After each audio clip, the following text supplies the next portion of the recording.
Hello everyone, नमस्ते, good afternoon. के छ खबर? तपाईँहरू सन्चै हुनुहुन्छ होला है। म पनि ठिकै छु, आरामै छु। अनि तपाईँहरू के गर्दै हुनुहुन्छ? आजको जस मौसम पनि राम्रो छ है। तपाईँहरूले मेरो ब्याकग्राउन्डको चाहिँ भ्यूज देख्न सक्नुहुन्छ। यस्तो छ, खुल्ला आकाश छ, कति राम्रो क्लियर आकाश छ है। तपाईँहरू देख्न सक्नुहुन्छ। यस्तै छ है, यहाँको मौसम चाहिँ वातावरण यस्तै छ। यो फलफुलहरू जस फलिरहेछ, यो सबै प्रकारको चाहिँ यहाँ फलफुलहरू छ है।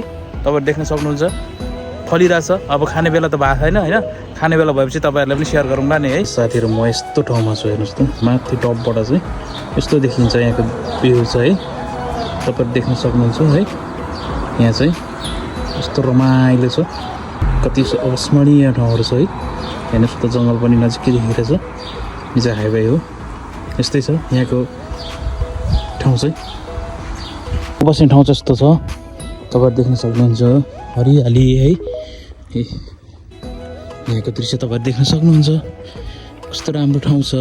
अस्ति जब राम्रो थिएन, जस विन्टरमा त्यस्तो खास राम्रो हुँदैन, समरमा चाहिँ एकदम राम्रो हुन्छ है। तपाईँहरू देख्न सक्नुहुन्छ, एकदम रमाइलो ठाउँ छ है।